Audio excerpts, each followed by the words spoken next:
ایک شخص ڈپریشن میں کیوں مبتلا ہوتا ہے؟ دیکھیے جہاں تک ڈپریشن کی بات ہے، یہ ایک طرح کا اختلال ہے، ایک طرح کا خلل ہے جو واقع ہوتا ہے، پیدا ہوتا ہے، جو موروثی طور پر یا پھر ماحول کے حالات جو ہوتے ہیں گرد پیش کے، وہ ان کا اثر ہوتا ہے۔ لوگوں کو توجہ رکھنا چاہیے کہ اگر ان کے جو قریبی گھر کے لوگ ہیں ان میں اگر اس طرح کی مشکلات ہیں، یہ افسوس کی بات یہ ہے کہ عام طور پر اس کو آپ یہ دیکھیے کہ آپ دیکھیے اپنی یادوں پہ زور ڈالیے، اپنے ذہن پر زور ڈالیے۔ آپ کے خاندان پر اگر کوئی ایسا رہا ہے کہ جو کبھی اچانک رونے لگتا ہے، اس طرح کی حالت ہے، یا نفسیاتی اس طرح کی کوئی مشکل اگر آپ کے خاندان میں ہے کسی کے بھی، تو بہتر ہے کہ ڈاکٹر سے آپ رجوع کر سکتے ہیں کہ چونکہ یہ مطمئن ہو جائیں کہ موروثی طور پر یہ آپ تک منتقل تو نہیں، تو اس کا بھی اثر ہوتا ہے۔ اس کے علاوہ دوسری چیزیں جیسے بے روزگاری، طلاق ہے، غریبی ہے، یہ چیزیں اس بیماری کے شروع ہونے میں یا اس کے بڑھنے میں ان چیزوں کا بڑا رول رہتا ہے۔ ممکن ہے کہ جو شخص جس کا جینیٹک موروثی طور پر یہ بیماری اس کا نہیں تھی، غربت کی وجہ سے مثال طور پر، یعنی یہ بھی ہے کہ موروثی اگر ہے تو اس کا بڑا اثر رہتا ہے۔ جہاں تک نشے کی بات ہے، وہ بھی اس سلسلے میں قابل بحث ہے، اس بارے میں بھی گفتگو کی جانی چاہیے۔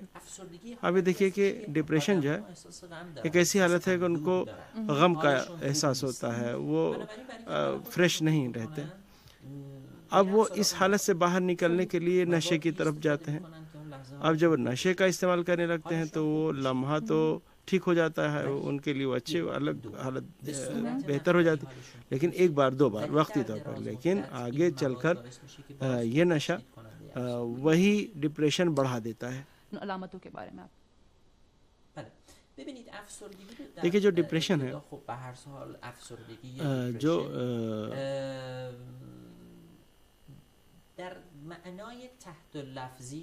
یعنی اس کا آپ سمجھیے کہ ترجمہ اگر کریں تو غم اور اندوہ ہے، اور سب سے اہم علامت یہ ہے، علامت اس کی غم ہے۔ اندوہ جو شب و روز انسان پر غالب رہتا ہے، حاوی رہتا ہے، طاری رہتا ہے، وہ دنیا کو اچھی نظر سے نہیں دیکھتا، اپنے آپ کو خوش قسمت نہیں سمجھتا، ہمیشہ غم میں ڈوبا رہتا ہے، اور دن کے اکثر حصوں میں یہ کیفیت جاری رہتی ہے۔ ایسے شخص کا آپ سوچیں، ایسا شخص جو ہے اپنے مستقبل کی طرف سے مایوس ہو جاتا ہے۔ یہ مایوسی بڑی اہم ہوتی ہے علاج کے سلسلے میں۔ میں یہ بھی بتانا چاہوں گا کہ اسی مایوسی کی وجہ سے انسان علاج کے لیے نہیں جاتا، اس لیے کہ علاج کی طرف سے مایوس ہے کہ کوئی فائدہ نہیں ہے، اس لیے کہ میرا علاج تو ہونے والا نہیں، یعنی ہر طرف سے وہ مایوس ہو جاتا ہے۔ اسی لیے WHO نے یہ نعرہ اس سال کا رکھا ہے، آؤ بات کریں، لیٹس ٹاک۔ اس کا کیا مطلب؟ اس کا مطلب یہ ہے کہ اگر آپ دیکھتے ہیں آپ کے اطراف میں کوئی ایسا شخص ہے جس کو اندوہ ہے اور ڈپریشن کے علامتیں ہیں، تو آپ اس سے بات کیجئے، اسے لے آئیے، کسی ماہر نفسیات سے جوڑیے، علاج سے اسے جوڑیے، اس لیے کہ وہ خود نہیں جاتا علاج کے لیے، وہ خود مایوس ہے۔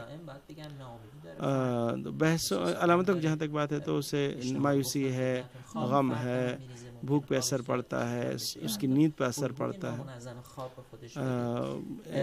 نیند غیر منظم ہو جاتی ہے، سب سے بڑھ کے موت اور خودکشی کے بارے میں سوچنے لگتا ہے۔ یہ بہت اہم ہے، اس پہ ضرور توجہ دینی چاہیے۔ بالکل، انشاءاللہ گفتگو ہماری جاری رہے گی۔ کسی نے کیا خوب کہا تھا کہ بھائی ہر انسان کے پاس ایک وکیل اور ایک ماہر نفسیات یا کاؤنسلر جو اس سے بات کر سکے ہونا آج کل کے زمانے میں بہت ضروری ہے۔ ڈاکٹر صاحب 2 سوال ہمارے پاس یہاں پر ہیں اور دونوں سوال تقریباً ملتے جلتے. مسز تقی صاحبہ کراچی سے ہمارے لیے سوال بھیجتی ہیں اور کہتی ہیں روزمرہ کی گھر کی جو زندگی اب یعنی روزمرہ کی باتیں جو ہوتی ہیں اس سے ڈپریشن ہو جاتا ہے چھوٹی چھوٹی باتوں پر.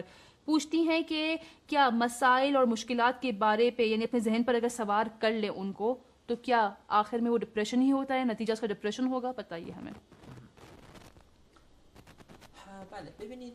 دیکھیے جو روزانہ کے مسائل ہیں ممکن ہے وہ ایسے ہوں کہ انسان کو تشویش میں مبتلا کریں اور ہم اس کے بارے میں سوچیں, ہمارا ذہن اس میں الجھ کے رہ جائے. یہ نہیں ہو سکتا کہ ہم کہہ دیں کہ نہ اس کے بارے میں نہ سوچیں, اس لیے کہ ایسی مشکلات ہیں کہ اس میں انسان اس کے بارے میں سوچنا مجبور ہے. لیکن ایک بحث یہ ہے کہ زندگی کی مہارتیں, یہ بحث یہ ہے کہ آپ کس طرح سے اسٹریس کو کنٹرول کریں, مینیج کریں. یہ ہر انسان کو چاہیے اس کو سیکھے.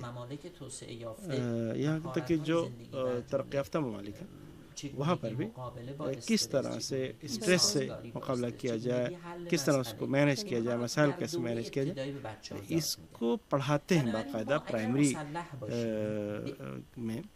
تو اگر یہ چیزیں ہوں تو ہماری جو توانائی ہے, ہماری جو مہارت مسائل کو حل کرنے کی,